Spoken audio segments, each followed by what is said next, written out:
Bismillahirrahmanirrahim. Assalamualaikum warahmatullahi wabarakatuh.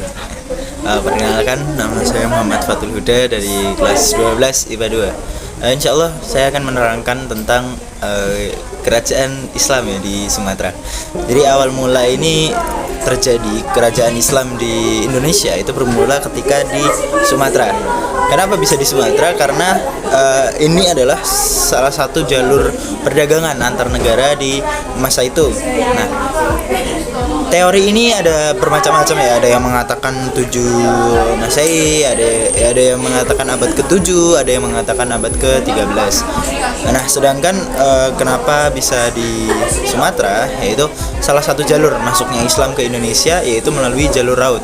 Karena di situ terdapat pelabuhan yang di mana pertemuan antara pedagang-pedagang di dunia.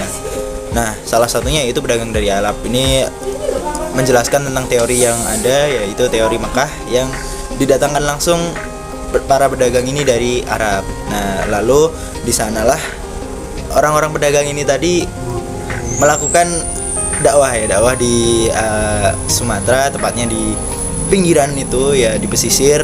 Akhirnya mereka melakukan berbagai cara untuk mendakwahkan Islam. Nah, salah satunya yaitu dengan mungkin menikahkan antara pedagang yang Islam ini dengan orang-orang yang di daerah. Itu salah satunya juga yaitu membuat perkampungan. Nah, banyak cara-cara. Nah, selanjutnya yaitu muncullah ya kerajaan-kerajaan kecil.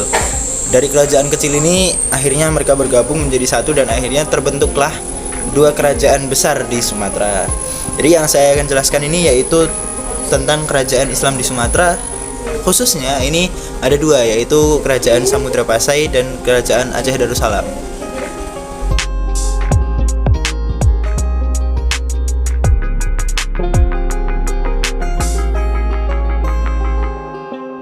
Oke, kita akan langsung bahas ke kerajaan Samudra Pasai ya.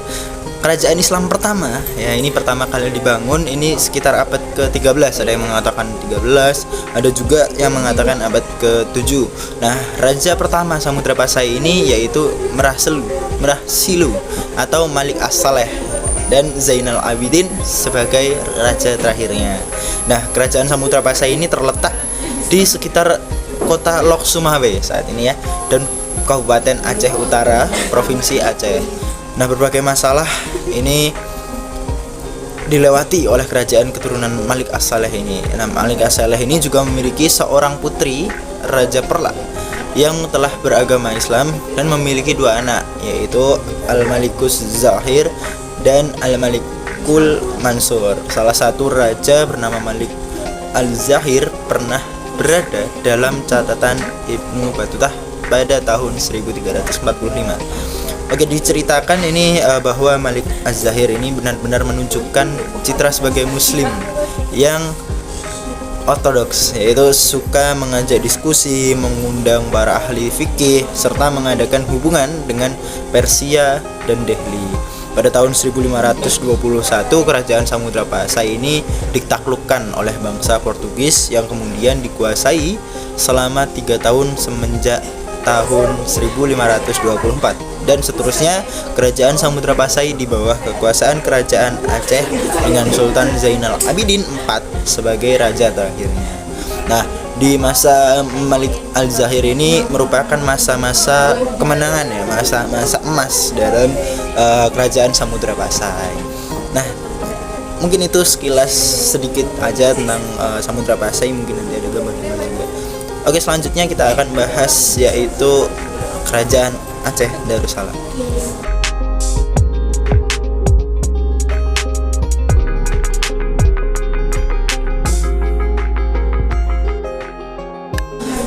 Oke, sebenarnya kerajaan Samudra Pasai itu tidak langsung berhenti ya, teman-teman. Jadi di sini akhirnya ada kerajaan baru nih, kerajaan yaitu namanya Kerajaan Aceh Darussalam. Nah, Kerajaan Aceh Darussalam ini merupakan terusan ya, atau lanjutan dari Kerajaan Samudra Pasai dan didirikan pada abad ke-15.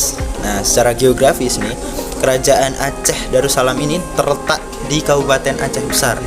Raja pertama kerajaan ini yaitu Syekh Ali Mughayat Shah. pada tahun 1507 Masehi sampai 1522 Masehi.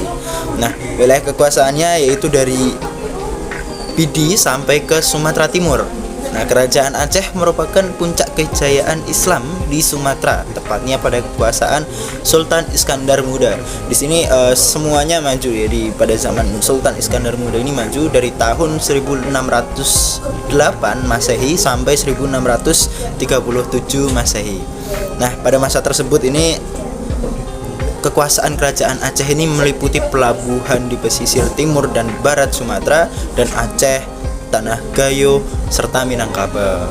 Nah, kerajaan Aceh Darussalam ini mengalami kemunduran setelah dicopotnya Sultan Iskandar Muda.